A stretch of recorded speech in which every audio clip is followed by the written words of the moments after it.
Your Excellencies, distinguished guests and partners, ladies and gentlemen, let me start by thanking the African Union Commission and our host, the government of the Kingdom of Morocco, for organizing this high-level dialogue.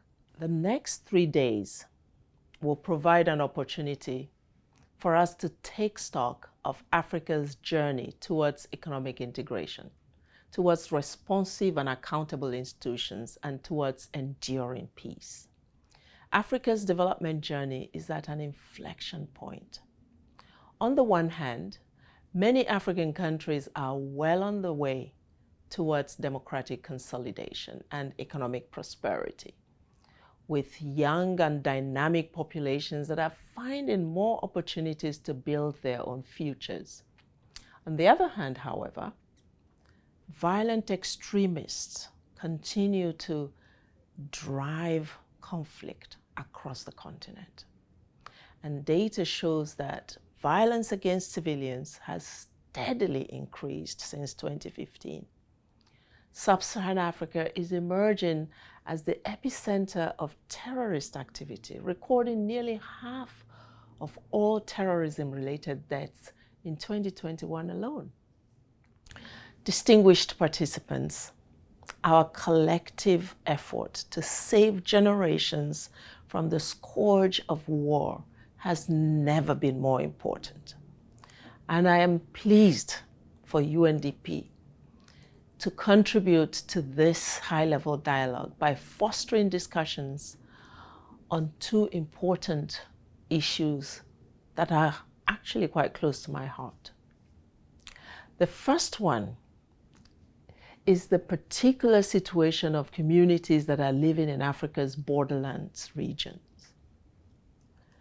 Based on UNDP's direct interaction with these communities, we are seeing the critical role that regional integration can play as a driver for mobility, for labor diversification, and for a healthy cross-border social cohesion in Africa's borderlands. The second issue is a better understanding of complex political transitions in Africa.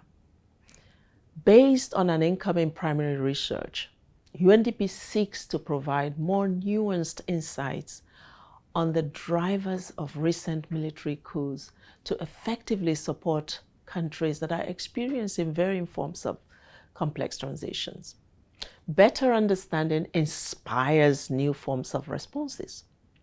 This is why UNDP is working with the African Union Commission in consultation with the UN system and other development partners to establish the Africa Facility to Support Inclusive Transitions. We call it AFSIT.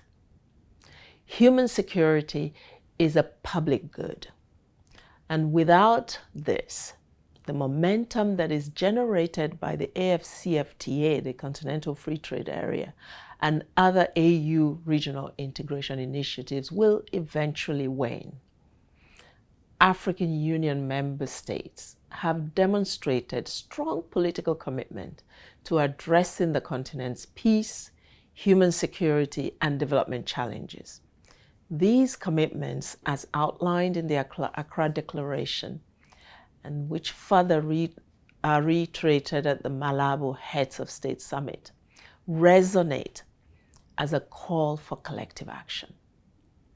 Without basic human security, peace remains impossible and elusive. And without peace, development is hindered. I wish all of you a fruitful meeting.